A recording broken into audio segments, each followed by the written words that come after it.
যুবকরা দেখিয়ে দিবে, এই যুবক এমন ভাবে দেখিয়ে দিবে ইসলামকে বিচ্ছিন্ন এবং ছিঁড়ে ফিরে খেলার এবং পাইতারা করার সুযোগ নাই। বলেন ঠিক কিনা?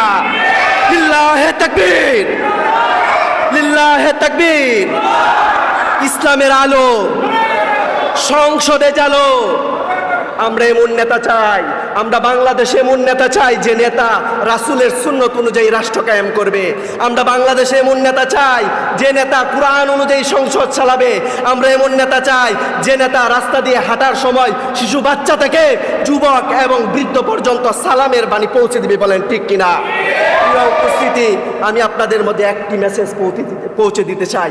এই হোলি মেসেজটা হলো, আপনার আমার সামনের অগ্রগামী পথ কিন্তু সবাইকে ইঙ্গিতে বুঝাইতেছি, আপনার আমার সামনের অগ্রগামী পথ কিন্তু ইসলাম অনুযায়ী কায়েম করতে হবে। তাই একটি আইনুদ্দিন রহমতুল্লাহ আলাইহি উনি একটি গজল লিখেছেন, দেশের জনগণ বুঝে শুনে দিও সমর্থন, হে দেশের জনগণ বুঝে শুনে দিও সমর্থন।